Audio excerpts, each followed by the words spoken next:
नमस्कार दोस्तों, स्वागत है आपका यूट्यूब चैनल एबी टेक में। दोस्तों आज है 10 अगस्त 2020 और जान लेते हैं आज की महत्वपूर्ण खबरें जो आज के प्रमुख समाचार पत्रों पर छाई हुई हैं और आप लोगों के लिए बहुत ही इम्पोर्टेंट हैं।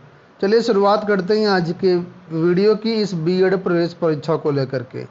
दोस्तों कल 9 अगस्त को बीएड की प्रवेश परीक्षा संपन्न हो गई है। कहीं पर सोशल डिस्टेंसिंग का पालन हुआ है, कहीं पर नहीं हुआ है। तस्वीरें आप लोगों ने कल देखी ही थी। अब यहाँ पर लिखा है कि जो बीएड की प्रवेश परीक्षा है उसमें परीक्षा हॉलों के अंदर पूरी तरीके से सोशल डिस्टेंसिंग की गई। मॉर्निंग के टाइम में थोड़ी सी सोशल डिस्टेंसिंग नहीं हो पाई, लेकिन बाद में व्यवस्था कर ली गई और उसके बाद कोई भी दिक्कत नहीं हुई। अगर बात कर लेते हैं बीएड प्रवेश परीक्षा क्वेश्चन पेपर को लेकर के, तो लिखा है लापरवाही, बीएड प्रवेश परीक्षा में हिंदी का एक सवाल रिपीट। एक ही सवाल दोस्तों 2 बार पूछा गया है। बुकलेट संख्या जे में 75वें और 88वें जो नंबर पर एक ही क्वेश्चन को रिपीट किया गया। यह क्वेश्चन था निम्नलिखित में रूढ़ शब्द कौन सा है। कई अभ्यर्थी इसको दोनों बार अटेम्प्ट किए हैं, कुछ अभ्यर्थियों ने एक ही बार अटेम्प्ट किया है। अब अभ्यर्थी इसको लेकर के असमंजस में है कि मार्किंग किस तरह से होगी, दोनों क्वेश्चन पर नंबर मिलेगा या एक क्वेश्चन पर कॉमन मिलेगा। इस वजह से काफ़ी अभ्यर्थी इसमें हैरान है। फिलहाल जो परीक्षा है वो संपन्न हो चुकी है। अगर इसमें उपस्थिति की बात कर लेते हैं तो प्रथम पाली में 84% व द्वितीय पाली में 84.5% छात्रों ने इसमें अपनी परीक्षाएं दी हैं। लगभग एवरेज जो उपस्थिति है वो 83 पॉइंट कुछ के आसपास बताई जा रही है। ठीक है, ओवरऑल पेपर नॉर्मल ही था। हिंदी और तर्कशास्त्र के जो प्रश्न थे उसमें कुछ परीक्षार्थियों को दिक्कत हुई। दोस्तों ये परीक्षा संपन्न होने के बाद अब बीईओ की परीक्षा कराने का भी रास्ता साफ हो गया है। वही यहाँ पर दिया गया है। 16 अगस्त को 309 पदों पर आप लोग जानते हैं बीईओ की प्रवेश परीक्षा होनी है। वहीं पर बीईओ परीक्षा स्थगित कराने के लिए अभी भी बहुत सारे अभ्यर्थी ट्विटर अभियान चलाए हुए हैं, लेकिन इस ट्विटर अभियान का कोई भी अभी रिजल्ट तक देखने को नहीं मिला है कि परीक्षा स्थगित कराई जाए। परीक्षा अपने नियत समय पर हो रही है। वहीं पर कुछ अभ्यर्थी हाईकोर्ट भी गए हैं इस की परीक्षा को स्थगित करवाने के लिए, लेकिन दोस्तों हाईकोर्ट से भी कोई भी रिजल्ट नहीं निकला। कुछ सुनवाई आने वाले टाइम पर होनी थी, तो फिलहाल 1 हफ्ते के लिए हाईकोर्ट ही बंद कर दिया गया है। ऐसे में कोई भी सुनवाई नहीं हो पाएगी। यहाँ पर देख सकते हैं इस सप्ताह हाईकोर्ट में नहीं बैठेंगी अदालतें। प्रयागराज व लखनऊ में कोरोना संक्रमण निरंतर बढ़ रहा है। इसके चलते हाईकोर्ट में 12, 13 व 14 अगस्त को अदालतें नहीं बैठेंगी। इन दिनों केवल अति आवश्यक मामलों की सुनवाई होगी और वो भी सुनवाई जो होगी वो सिर्फ मुख्य न्यायाधीश ही करेंगे और कोई भी बेंच नहीं बैठेगी।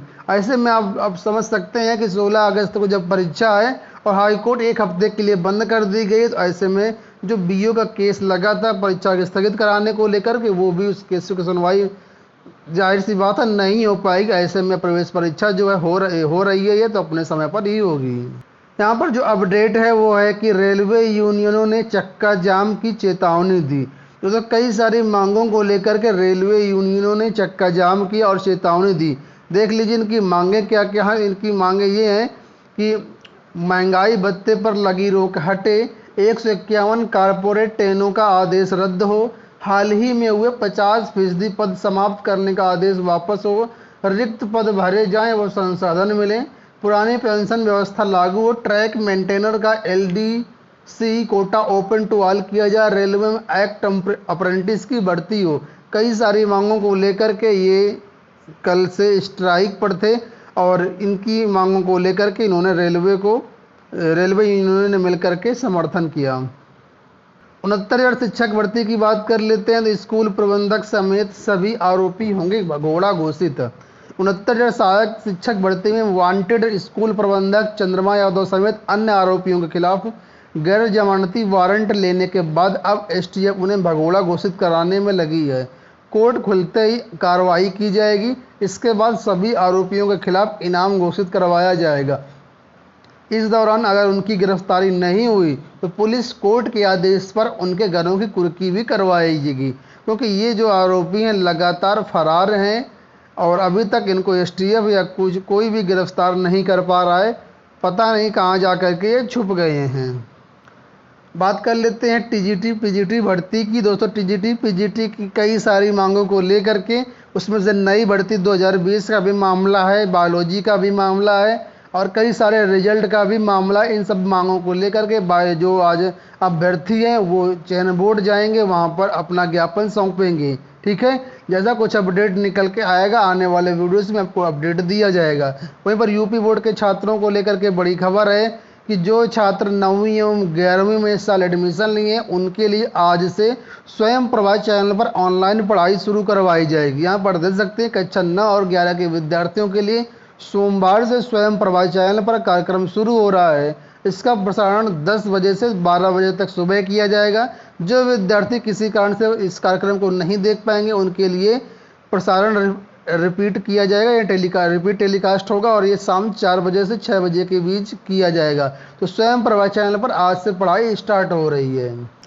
दिल्ली यूनिवर्सिटी की बात कर लेते हैं। दिल्ली यूनिवर्सिटी की ओपन बुक परीक्षाएं आज से शुरू हो रही हैं। ठीक है, और यहाँ पर नीचे दिया गया है कि दिल्ली विश्वविद्यालय के अंतिम वर्ष के छात्रों के लिए आयोजित की जा रही ओपन बुक परीक्षाएं सोमवार से शुरू होंगी जो 31 अगस्त 2020 तक चलेंगी। सामान्य छात्रों को परीक्षा देने के लिए 4 घंटे जबकि दिव्यांगों को परीक्षा के लिए 6 घंटे का समय निर्धारित किया गया है। इसमें 1 घंटे का समय प्रश्न पत्र को डाउनलोड करने के लिए और उत्तरों को अपलोड करने के लिए दिया गया है। तो ओपन बुक परीक्षाएं दिल्ली यूनिवर्सिटी की आज से प्रारंभ हो रही हैं। पुरानी पेंशन को लेकर के दोस्तों कल ट्विटर अभियान किया गया। आप लोग जानते हैं कि 2005 के बाद जितने भी कर्मचारी नियुक्त होते हैं उनको किसी को भी पुरानी पेंशन नहीं मिलती है।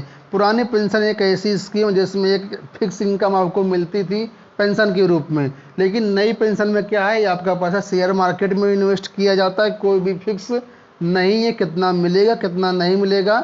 बहुत सारे लोग पुरानी पेंशन बहाली करने के लिए आवेदन कर अभियान चलाए हुए हैं। तो ट्विटर पर कल अभियान चलाया गया। यहाँ पर कई सारी इनकी मांगें थी। एनपीएस, निजीकरण, भारत छोड़ो हैशटैग से पीएम, वित्त मंत्री, रेल मंत्री, गृह मंत्री, मुख्यमंत्री आदि से पुरानी पेंशन बहाली की मांग की गई। ठीक है, इनका कहना है कि 30-40 वर्ष तक सेवा करने वाले डॉक्टर, नर्स, पुलिस, शिक्षक, सफाई कर्मी, रेल कर्मचारी ये सभी पेंशन से वंचित हैं और नई पेंशन में ऐसा कोई प्रावधान नहीं जिसमें रिटायरमेंट के बाद कोई फिक्स इनकम एक तरीके से मिल सके। बात कर लेते हैं प्रिंसिपल भर्ती की। चयन बोर्ड की प्रिंसिपल भर्ती की बात यहाँ पर हो रही है। लिखा है अभी पूरी होने के आसार नहीं। प्रदेश भर के सहायता प्राप्त माध्यमिक विद्यालयों में प्रधानाचार्यों के 599 पदों पर 31 दिसंबर 2013 को शुरू हुई भर्ती जुलाई 2021 तक भी पूरी होने के आसार नहीं है। मजे की बात यह है कि इस भर्ती में कोई विवाद नहीं होने के बावजूद उत्तर प्रदेश माध्यमिक शिक्षा सेवा चयन बोर्ड 6.5 सालों से साक्षात्कार नहीं ले सका है। एक मामले में चयन बोर्ड की ओर से 25 फरवरी 2020 को हाईकोर्ट में दाखिल हलफनामे में कहा गया था कि यदि अगस्त 2020 में इंटरव्यू शुरू होता है तो मई 2021 तक चयन प्रोग्राम जारी हो सकेगा। तो कहने के मतलब अभी तो इंटरव्यू शुरू नहीं हो पाया है और कोई भी इस भर्ती में विवाद नहीं है। उसके बाद भी 6.5 साल चयन बोर्ड ने निकाल दिए इस भर्ती को। तो आप समझ सकते हैं जिन भर्तियों में विवाद है उन भर्तियों की तो बात ही छोड़ दीजिए, कितना टाइम चयन बोर्ड लेता है भर्तियों को पूरा करने में। यहाँ पर अपडेट है फीस माफ़ी को लेकर के। आप लोग जानते हैं कोरोना के कारण बहुत से अभिभावक हैं ऐसे मांग कर रहे हैं कि स्कूलों की फीस माफ़ कर दिया जाए। ठीक है, तो यहाँ पर क्या सीएम साहब ने जवाब दिया है वो देख लीजिए। पूरा मामला मैं आपको समझाता हूँ। लिखा है मंडलीय समीक्षा के लिए शनिवार को नोएडा पहुंचे मुख्यमंत्री योगी आदित्यनाथ के एक सामने जनप्रतिनिधि ने कहा कि लॉकडाउन के कारण आर्थिक संकट के चलते अभिभावक परेशान हैं। उनकी मांग पर कुछ स्कूलों ने फीस माफ़ भी कर दी है। यदि आप स्कूलों को फीस माफ़ करने का निर्देश देंगे तो कई अभिभावकों को सहूलियत मिलेगी।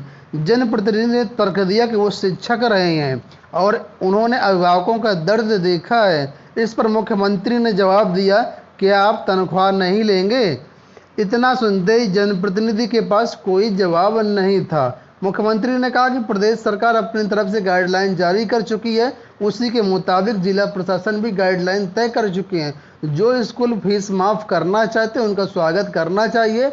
स्कूलों में अपनी तरफ से कुछ फीस कम भी की है क्योंकि स्कूल संचालन व शिक्षकों को तनख्वाह भी चाहिए, लिहाजा इसमें कोई बदलाव नहीं हो सकता है।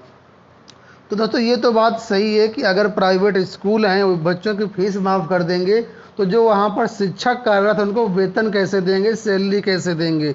ये एक बड़ा प्रश्न है। या तो सरकार को इसमें आगे आए, सरकार उनकी सैलरी की व्यवस्था करे, नहीं तो फिर स्कूल तो कोई भी फीस माफ़ नहीं करेगा। यही बात सीएम साहब ने कही कि आप तनख्वाह नहीं लेंगे। तो ये हो गई दोस्तों आज की पूरी अपडेट। आशा करते हैं वीडियो पसंद आया होगा। वीडियो को लाइक और शेयर कर दीजिएगा। पूरा वीडियो देखने के लिए बहुत बहुत धन्यवाद।